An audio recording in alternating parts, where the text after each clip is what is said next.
So you're a landlord or thinking of becoming one, and suddenly everybody's talking about Airbnb. Across the country, new inventory, existing inventory, it's all being converted into short-term stay and vacation rentals. The question is, what's the impact on the municipality? How's it affecting affordable housing? Is it a good business model? Well, Mike, who do we have here to talk about this very important topic? Don't touch that dial. We have Kathleen Trainor, Executive Director of Tourism Barrie, and we will be talking about this very subject on this episode of Hitting Home with Mike and Arif.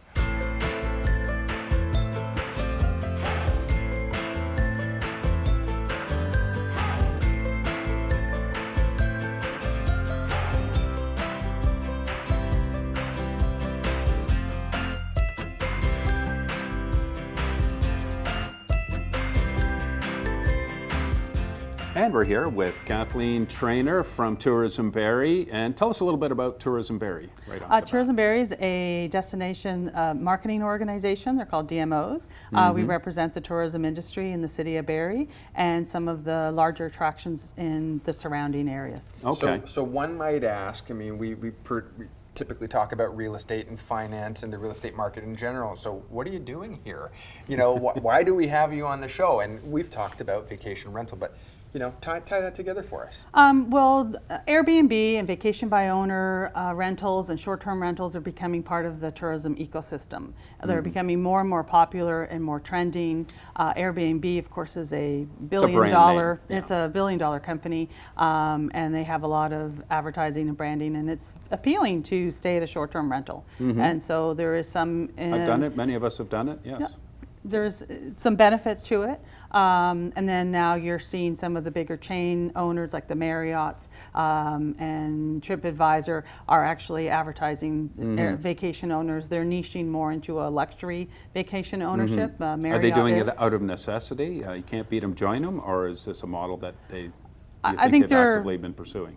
No, I think they're seeing the success of Airbnb, and I can definitely say Airbnb is taking some occupancies away from the hotels, and there's some appealing factors to it. You're seeing a lot of some of the, we call them OTAs, online travel agents. You're seeing a lot of the OTAs and some of the what they're trending. You'll seeing them for the luxury, so you're getting a corporate person or a consultant that is highly paid. He's here for 2 weeks. They're going to do consulting work. They'll rather stay at a property that has a kitchen and refrigerators and full and just a little more upscale from a hotel. So let's talk about this though. I think when we were talking before the show, you were saying we're seeing about a 10 times increase in the popularity or the uptake of this as a business model for property owners. You're saying in the last 4 years? That is correct. About 3 or 4 years ago, we started counting the Airbnbs in Barrie. There was 35. Now there's 380 listed. No sign that it's leveling off, or? No, we'll certainly check it again in 2019, but you've seen substantial increments throughout the years, and we just checked a couple of months ago, and there was 380 Airbnbs in the city of Barrie. Listed on Airbnb only. That's not including vacation by owner. That's not including the other companies. I think there's The question is, are these properties that would otherwise be long-term rentals that could be utilized in a municipality where we have a very low vacancy rate? Yeah, well, we're going to get into that in the next in the next segment. But right now, I mean, one of the things that we're dealing with, and what the recent council in Barrie was dealing with, was the tax and the implication. And you represent a group of people who serve the tourism industry. You said the hoteliers, restaurants, attractions, etc. Let's talk about that impact and what does that sector actually contribute to the local economy, and how is that impacted by the Airbnb or the vacation by owner, if you will, model?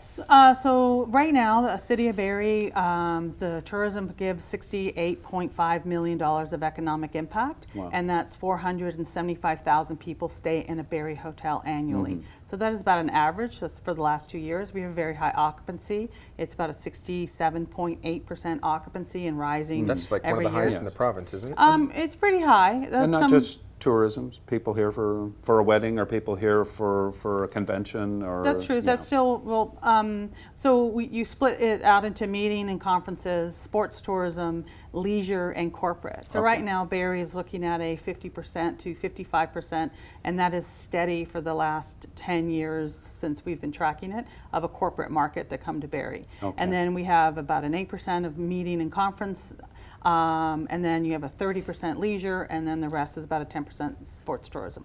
And so that is the breakdown. And so the Airbnb right now, I would suggest, is strictly leisure. We don't see a lot of corporate markets, corporate people staying in Airbnbs.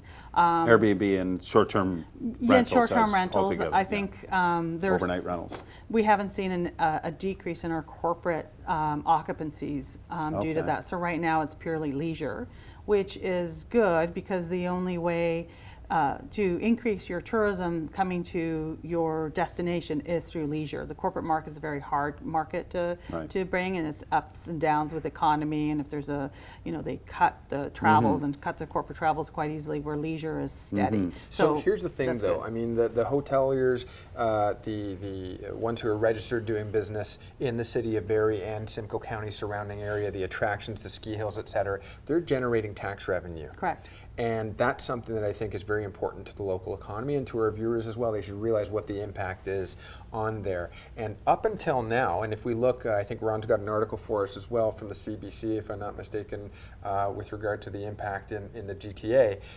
But really, what's happening with the Airbnb model is that there's no formalized system in terms of capturing that tax revenue and how that can funnel back into the health and well-being of the economy. So how are you, as a lobby organization, if you will, advocating on behalf of for or against? So in 2017, the provincial government allowed municipal accommodation tax. So now municipalities can collect tax on accommodations, and that is what is funding your tourism industry. And right now, that is, you're looking at for the tax, $1.6 million back into the city of Barrie specifically for tourism. Right. So the hotels bring in $32 million in revenue into combined. And so that is that's where your funding and where your money comes from to support tourism. And in Airbnbs, they don't pay taxes. No. So the bottom line is, though, yeah. that your conventional business model is able to generate revenue that is going back in Yes. to improve the quality of life for local residents, or offer services and attractions. And if we're not capturing that out of the Airbnb market. Now, Barrie's not necessarily the cutting edge, they're not necessarily the pioneer on any one topic, but as the article is showing, the city of Toronto's obviously tackling it. I'm assuming Ottawa's tackling it. Other municipalities, or Vancouver's tackling it. So fair to say the city of Barrie is going to be tackling this in the near future on how to address it? Yes, of course they are. They certainly will be getting some pressure from the city, from the hotels located in the city of Barrie. They pay several $1 million in corporate taxes, and they would probably want the Airbnbs to pay their share as well. So they have to tackle it because one, it's a source of revenue back into the city of Barrie to support tourism and festival events and other things. So they would want to see that, especially looking at 380 Airbnbs at a 50% occupancy. You're looking at $4 million. So and I think given that this is a relatively new phenomenon, I mean, B&Bs have been around forever, but it's only become a popular thing for where everybody seems to be wanting to get involved. But I think some municipalities are taking a wait-and-see attitude right now, knowing that certain municipalities have brought forward attempts to make changes, which are being challenged and taken to the OMB, Ontario Municipal, or what is the equivalent of the OMB today. Yeah, absolutely. It's been evolved. So these municipalities are watching to see what the outcome is there, and they will certainly adapt some of those changes. We got to go to break. regulations. We got to go to break. But when we come back from the break, let's talk about that some more. But let's also talk about the impact on the actual housing market, affordable housing, and the rental marketplace as well. So this is an exciting topic, and obviously I think changes on the horizon. But we'll be right back after the break, picking it up with Kathleen Trainor, Executive Director of Tourism Barrie.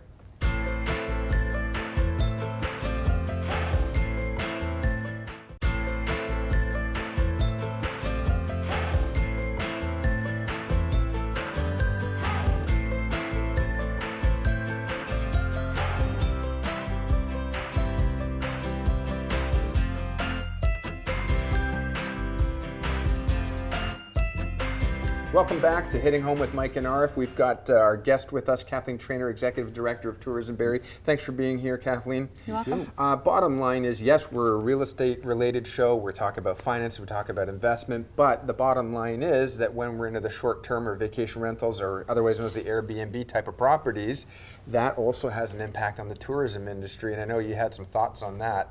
Yes, it is part of the tourism industry. It's part of the ecosystem. It's growing, it's trending, it's across the world.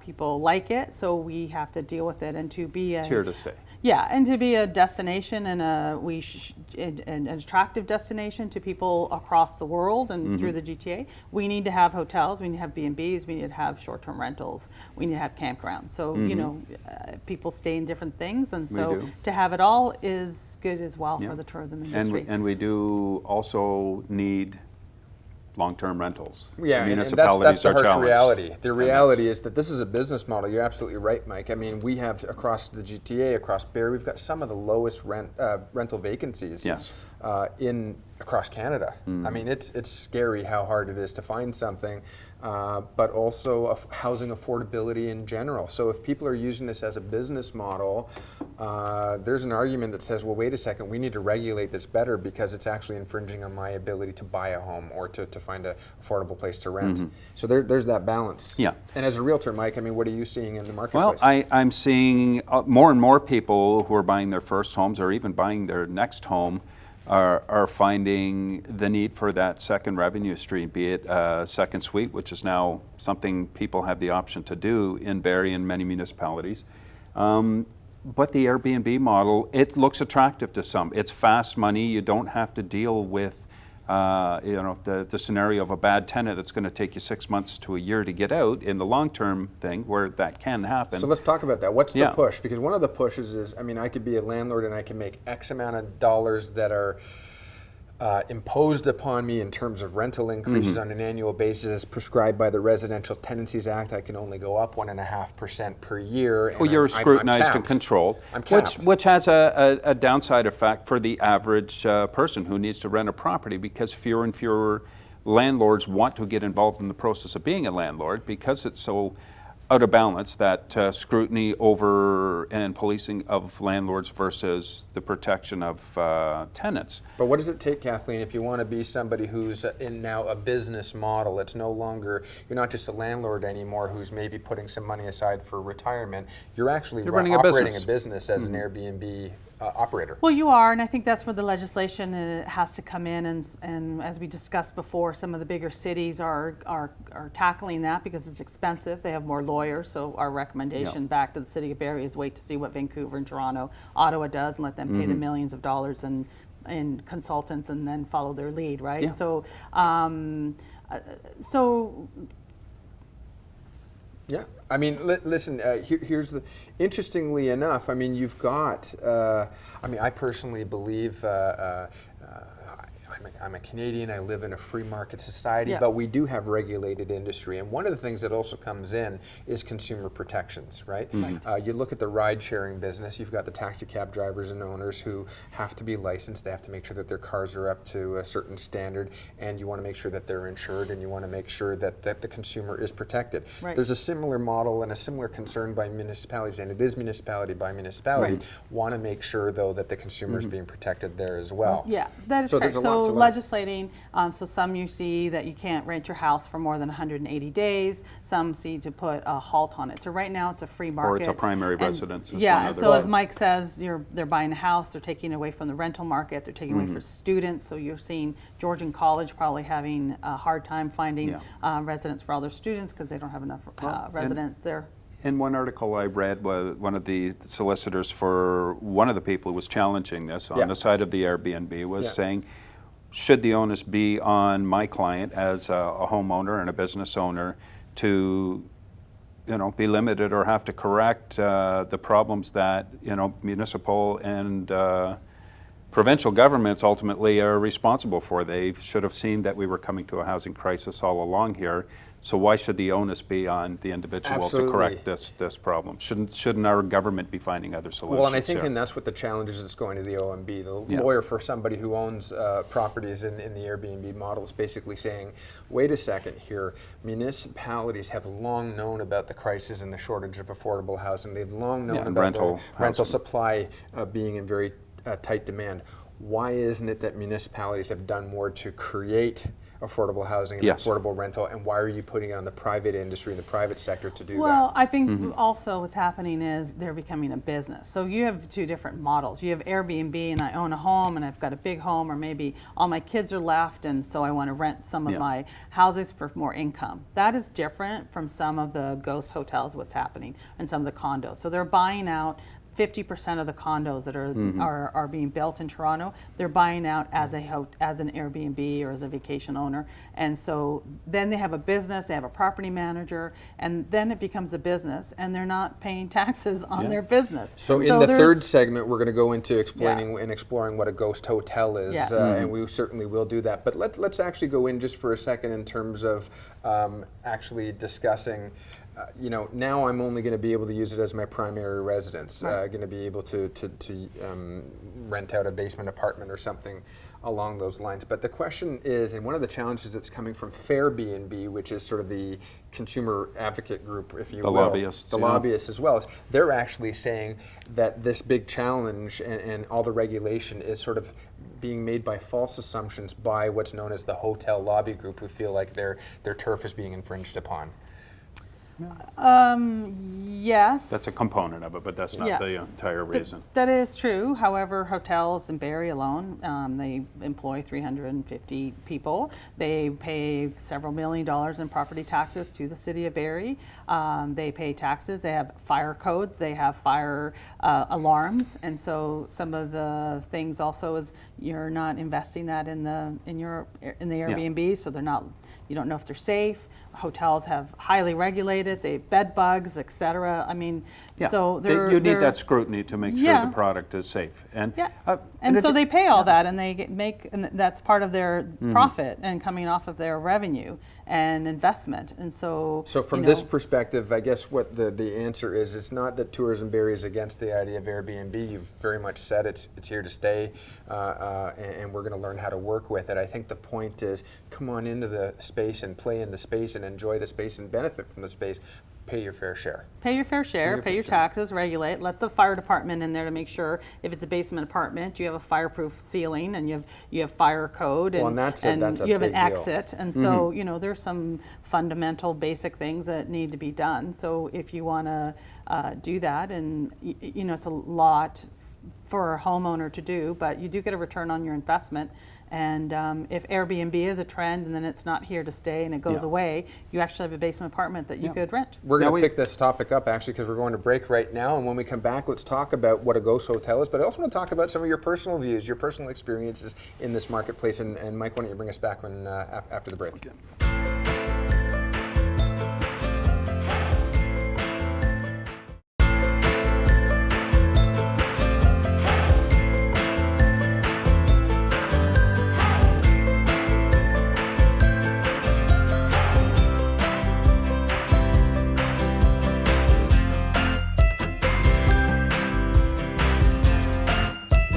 And welcome back. Our guest is Kathleen Trainor of Tourism Barrie. And I just want to reiterate for everybody here that nobody around this table is anti-Airbnb. I think it's a great model. I keep seeing Airbnb as a generic term, the overnight rental thing. There's a place for it. I think it's a new business, new phenomenon. It's certainly at its rate of growth that, like any new business, a lot of the controls and regulations come in after the fact when you start to realize, okay, there's things we need to do to straighten things out. But we focused in the first couple segments quite a bit on the municipality aspects of this. But Simcoe County is a broad region. We've got a lot of cottage areas in that. And this is a very significant event that's happening with rural cottage properties. We're seeing this more and more. And you even have some personal experience with this, for sure. So maybe you can tell us a little bit about that. I do have a cottage on the lake, And 4 doors down from my cottage is a vacation by owner, a rental. He's not there. He's from, I think, Toronto or something. And they do come up, and it is challenging sometimes. They will fill a house that really should be for 6 people with 12 people. They play very loud rock and roll. So if you're all next night. door to that, They're next door, they and leave you've their been garbage. used to nice quiet. Yeah, they left their garbage out because, of course, Yeah. they leave it on a Sunday because they're gone, and then the garbage doesn't come till Thursday, and so there's garbage. Animals got into it, so there is some downside to that. So, And this but is nothing where, that tighter rules and regulations can't help. But then all of a sudden, and as well dealing with your municipality and your Yeah. police services if you need it in response to that.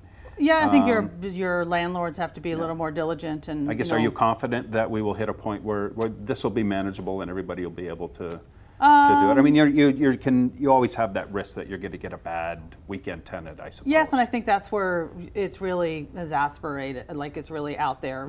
If it's consistently that, though, then you know there's something that I can be think done. one of the things that's people going to that happen, come though, in. you really touched on the point right off in your opening there of this segment, which is, this is about the entrepreneurial spirit. This is about the fact that somebody's come up with a great new idea and run with it. And slow-moving entities, typically government and larger bureaucracies, have to get caught up and realize, wow, we're actually dealing with something. This isn't just a trend or a little fad. This is actually a real new part of the business ecosystem, as you said. It's going to impact our economy. And we need to explore and figure out, do we regulate? How do we regulate? And one of the questions really is, well, what's the cost of enforcement? And I know that municipalities are looking at that in terms of registration fees or annual fees to be able to do that, so they can be tasked with sending out bylaw enforcement to if trash is left out. True, and which is directed again instead. going back to you're registered, you pay your tax, which will then pay for those services.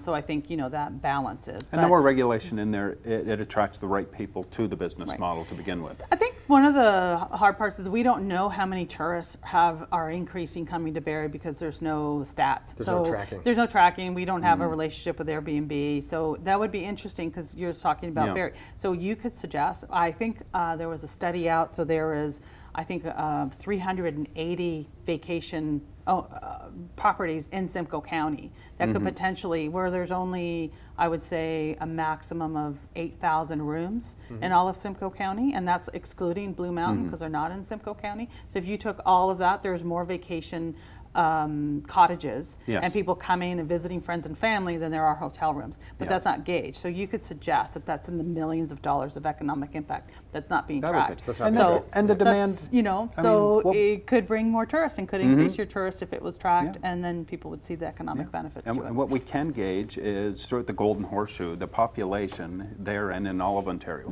is growing. I mean, I know you used to be able to, if you wanted to go canoeing one weekend in Algonquin Park, you could call a couple weeks before and book that. Now you got to do it the year before. Same with booking hotels. I mean, there's certainly room for the hotel model as well as an additional model to offset that, because the tourism and we have a healthy economy which is going to continue to be healthy, I believe. So a lot of people want to get away, and they're going to be looking to either stay in a hotel or have the option to go on an Airbnb. So I think they can all work and play together. Absolutely, and I think if you look at your downtown Barrie, not having a hotel, there is some thought as, do you allow more Airbnbs, if you will, or whatever, short-term rentals in your downtown core to bring in all the tourists to stay, to revitalize your downtown and bring more people in the restaurants and retail, because there's not a hotel built there. But that's also something that the condo corporations are having to deal with, right? Because the condos want to know, they don't want transient people going through the corporation. They have to make the decision whether they're on board or not. We are almost out of time, but there's something that we touched on earlier that we really need to touch on. What is a ghost hotel? And you got 30 seconds. Ghost hotel is the condos in Toronto. You'll see a condo with 3,800 units. More than 50% of them are short-term rentals. No one lives in them. They're investments. So people bought the condos as investments and they sell them through Airbnb. And it's a ghost hotel because there's no concierge. There's nothing. Yeah. People knock on the doors. They don't know. They're standing in the lobby waiting for someone to meet them. The property manager to open up. and that is a ghost hotel because it is literally a hotel. Not a healthy phenomenon, really. That comes That's with an its extreme. own challenges. I Yeah. think something that we actually have to talk about with our viewers, though, is that if you are looking at this as a business model and you want to invest and you want to become a landlord, you want to run your own vacation rental, how do you qualify? How do you buy? And typically speaking, again, I talked about slow-moving entities. Well, one of the greatest slow-moving entities is the lender community, the banks. And the banks haven't really figured out how to work with this either. Yes. Traditionally speaking, banks want to see a lease. They want to see a one-year lease. They want to be able to gauge your revenue. They want to see 12 months of deposits from the tenant who's been living there for X amount of time. And that's how they can factor how much your actual earning on your market rents, and can you offset your costs, or are you the owner who holds title to the property? Are you subsidizing this yourself? All good points. So we got to wrap this up, and I think maybe that's a topic for another discussion. We're about to go into credits, but Kathleen, Trainor, Executive Director of Tourism, Barrie, thank you for giving us your time this morning and sharing some insight on this phenomenal marketplace. Great, thank you. We'll see you again. Thank you.